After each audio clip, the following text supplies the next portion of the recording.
Hey there everybody, welcome back to the channel. Today we're working on that gloriousness that is diversity in models. Now, if you've ever had any of these old metal models, you know, sometimes the face is really bad. Some of the old fantasy stuff, you know, you find some old bargains or whatever, and man, the faces are crazy. Or you'll deal with other situations where you've got metal models and you've got this monopose kind of going through. So I've got these 7 guys here. They're my stormtroopers from kind of a 3rd ed era, and the Casterkins, pretty cool. The Scions are really cool. I've got some of those as well. But I do kind of like the retro look of these old school stormtroopers. Now, I ran into a bit of a problem in the fact that lots of these guys came in packs of kind of 2s and 3s and all that. So they reiterated a whole bunch of these poses over and over again. And you can see here that the majority of my force here is duplicates, essentially. Now, this wasn't too bad. The 3 was a bit much. I kind of prefer maybe 1 or 2 of the same poses. Obviously, more unique the better. But 3 was kind of pushing it, but it's still 3 out of 7. Wasn't too bad. So I had some friends over and we were chatting a little bit and we were talking about models. And I said, man, I can't wait to get these stormtroopers painted up. And one of my friends pipes up and says, oh, hey, I've got some of those. So we arranged a swap out for them. And I finally got them. I was all excited. And then I kind of measured up because I don't like duplicate poses. I measured up against what I had already. And you can see here that I got, you know, 1 of each of the sergeants. That's cool. I got 3 of this guy. And out of the collection, it's not too bad. There's 4 of these guys with masks. And then I have 7, actually 8 of these guys that didn't have, that were all the same pose. And oh man, that was pretty disheartening. And so I do some research and I find out, oh man, they really do just set these guys up in certain mono poses. But I want the diversity, so how do we go about doing this? Well, one of the guys, and this was kind of the same pose as before, we can see here that if I hold this guy up, I took the same model and I did a head swap.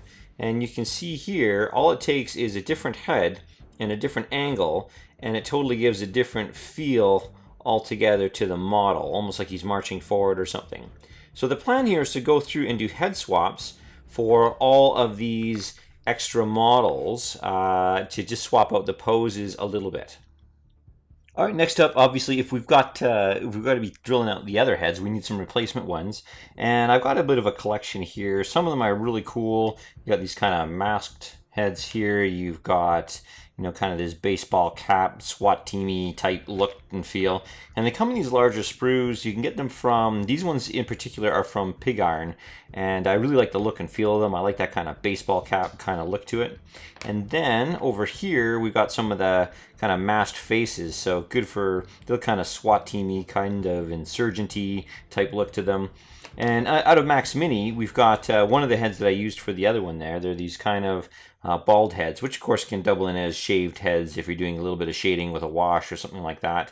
Got these down from Imaginary Wars just down the road there. So, and then of course, if you're doing any kind of swaps and you want some jungly type stuff, there's more Max Mini heads there as well.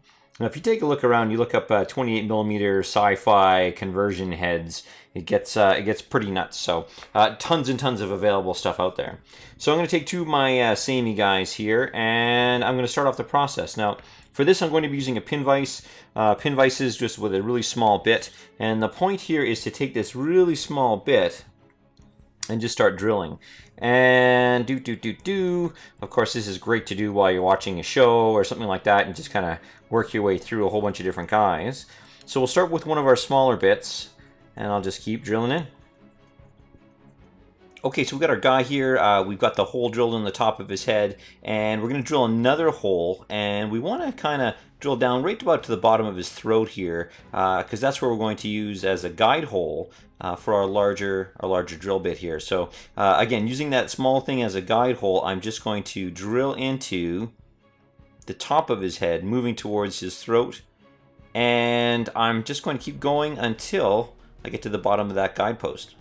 Okay, so as gory and messy as it is, we've drilled through, gently increasing our size, so going up 1 bit at a time until I got to the point where basically it started falling apart and I was going to end up digging into kind of the lower pieces of that neck piece there that I want to keep. So I've got it fairly thin now. So the next step I'm going to do is I'm going to take my clippers and I'm just going to clip around now that it's much thinner, and just taking them off in little bits and pieces at a time. I'm going to take my clippers and just work my way around, preserving that neck piece there, but essentially losing the helmet or the head portion. So once I've got that main bit of clipping done, I'm now just going to take my files here and I'm just going to slowly just file away, taking my time, going nice and slow, and making sure that I've taken away all that extra little bit of metal helmet. Now you're going to get some situations like this one here where it goes up against the backpack, but I'm just going to file that down as well. So basically just kind of taking away anything that looked like helmet and doesn't look like it's part of the suit.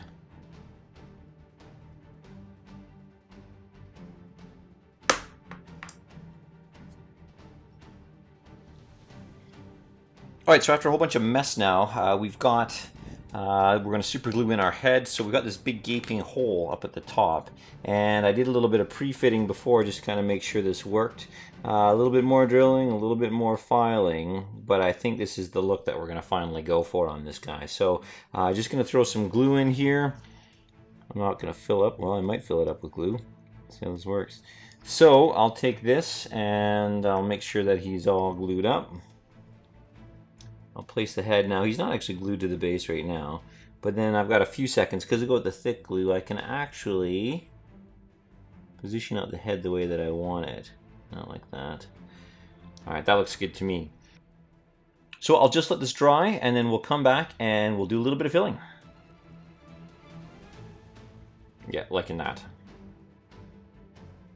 Okay, well our glue has dried here on our dig out and our new head that's on there, and you'll see that there's a little bit of a gap. Now this guy's not too bad. It looks like it's part of the kind of the cowling of his outfit there, but if we look over here we'll see that there's a little bit of extra space in there. So obviously the magic of green stuff here, the liquid green stuff is actually pretty cool. I know other people prefer the major green stuff more, but no, I really like the liquid stuff. I think it's quite good, and it's just kind of a thick kind of putty paste.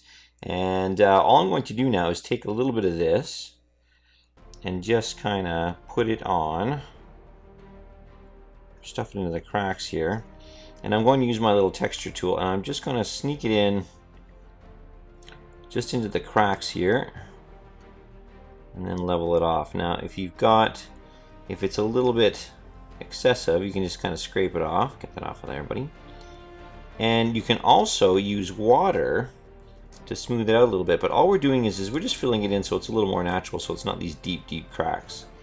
So I'll just keep working my way around. Actually, it's not too bad here. I'll just get into the cracks and then just tuck it in with the tool here, just so it looks like it's not this hole and it's actually just like this protective kind of collar.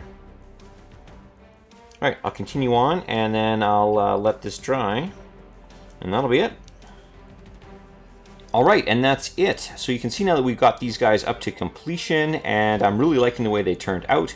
It doesn't take too much to give them a little bit of distinction. I mean, a simple head swap, because our eyes are drawn to the heads, it really makes a big difference in terms of converting these mono poses over. Now, in Fantasy or Sigmar, this is a thing as well, and of course, all the older generation of the 40K models are all, you know, there's a lot of mono posing going on, so it doesn't take too much time, too much effort, and you've got a very unique, very interesting unit. Alright, and that's it.